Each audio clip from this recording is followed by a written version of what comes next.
Hi, Julie Jules Cruise Companion. As you know, cruising has started again in Brisbane, leaving out of the Brisbane International Cruise Terminal at Pinkenba. But what do you do about parking? I've done a couple of cruises now, and I'll go through the few ideas that I've had and the experiences that I've had.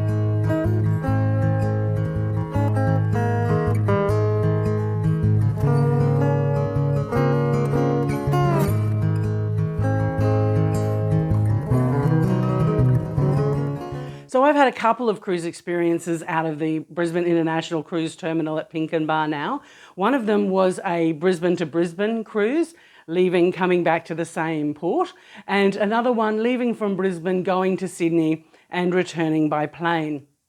So when I was working out which was going to be the best parking option for me when I get to the cruise terminal, I went through a few different ideas. When I was doing the Brisbane-to-Brisbane short cruise, I decided to stay at Andrew's Parking, and they shuttled me to the cruise terminal for an additional $25 on top of their 3-day parking undercover, where you have that option of undercover or not undercover. And you also have the option of cleaning and car maintenance. So if you're a person that's pressed for time, maybe a service like Andrew's Airport Parking, a park and ride type service. There is a lot available there at Hendra by the airport. So maybe an option like that would be reasonable for you. The other option that I investigated was the Wilson's parking at the cruise terminal. And for a cruise that is coming into port and leaving from that same port, using the 3 designated car parks at the cruise terminal, which the ones furthest away from the cruise terminal are cheaper, the 2 and 3 are cheaper than the one that is closer to the terminal. And Wilson's has an online service where you book that, but the service is not undercover, so your car is going to be exposed for the entire duration of the cruise. For a short cruise, 3 days, that might not be an issue. For a longer cruise, a 7 or 14-day cruise, maybe that is something that you will consider. If you think leaving your car in the open for 7 to 14 days, maybe you do want to go to one of the park and ride undercover services. It is purely up to you. Of course, this is what I have done. This is my experience, so I'm not telling you what to do. I'm telling you these are the experiences that I have had. Now, one of the things that I didn't realise about the Wilson's parking at the Brisbane International Cruise Terminal is that on a day when there is no cruise booked at the terminal, there is some gates padlocked over the road access to the car parking. So if you were to have parked your car at the Brisbane International Cruise Terminal, did a one-way cruise and flew back into Brisbane, for example, and tried to catch a taxi from the airport back to the Wilson's car park at the Brisbane International Cruise Terminal, if it's a non-cruise day, there is a huge potential that the gate is going to be padlocked over the driveway and you might not get access to your car. This is something that a fellow passenger, Cherie, told me was her experience when she actually went to go and look at the cruise terminal when the boat was not there, and when they were driving up towards the Brisbane International Cruise Terminal, there was a gate obstructing their way. So that would be something you would have to investigate if that is still so.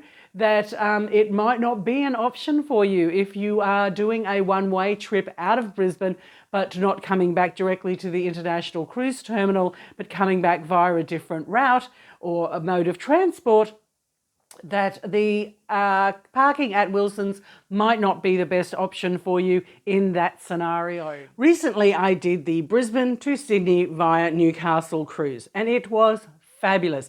Met lots of lovely people. Hello to those people that I met and had some lovely dining experiences with also. So that was absolutely fabulous. So what I considered for that trip, because we were cruising to Sydney and flying back to Brisbane, so I decided I was going to park my car in the airport parking. Booking online for the weekend rate was $29. And then to get to the cruise terminal, I was going to take a Uber or a taxi. I ended up taking a taxi for several different reasons, because Uber potentially, if it's not going to be a reasonable expense for them or a reasonable charge for them, and Uber has the capacity to cancel your booking. And I didn't want to be left at the airport knowing that the ship was only 25 minutes away, but no capacity to get there. So I've also heard that taxi drivers don't like going to the cruise terminal as well, because once they get there, there's very little chance of getting a fare to come back anywhere else.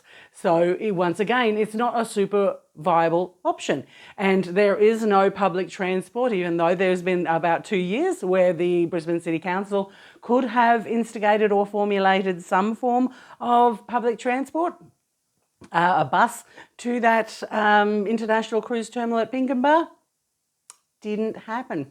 Also, the roads, they weren't maintained either. And you are going to, over the last 2 years, that they potentially could have been upgraded so that when international visitors do end up arriving at the Brisbane International Cruise Terminal, they're not going to hit the potholes that are currently in the road.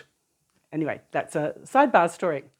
So after we parked the car at 9:06 in the long-term parking area undercover at the airport, we moved over to the taxi rank and just got to the next taxi in line. And there was a large 8-seater maxi taxi, and some ladies got into that.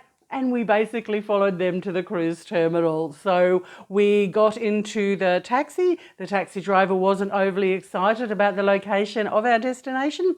And other than greeting us when we got into the taxi and giving us our salutations and the price when we got out of the taxi, this guy did not speak to us for 25 minutes. So he was speaking, but it was on his Bluetooth earphone to somebody else. It wasn't to my travel buddy or myself.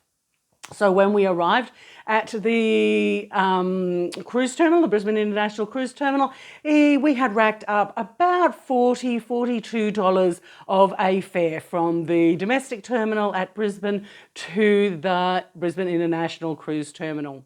So by the time that I booked into the Brisbane Airport early bird online deal for $29 for Friday to Monday, and then spent about approximately $22 to get to from the Brisbane domestic terminal to the international cruise terminal.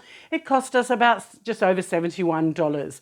So for the complete parking element for this 3-day cruise, it cost me just over $71, $72, $73, where the previous time when I was a similar time frame going from Brisbane to Brisbane and I used Andrews Airport Parking, it cost me $117 for the undercover car parking and the additional $25 for the commute from the park and ride to the international cruise terminal. So both I thought were pretty good deals, because when it was at the airport, when it was at Andrews Airport Parking, I got it cleaned. I got the car cleaned. So it was something that I didn't have to do myself. So tick for that, even though it was a little more expensive. That's okay, because it's going to be whatever your needs are, whatever your budget is, whatever your mobility and access issues are. Maybe you do need a maxi taxi to take you right to the airport base, to the international cruise terminal. It's purely up to you. So there are my couple of experiences with going from a cruise to and from Brisbane and a cruise from Brisbane and flying back to my destination point. I hope that was helpful for you. This is Julie Jules, Cruise Companion, saying stay safe everybody and happy travels.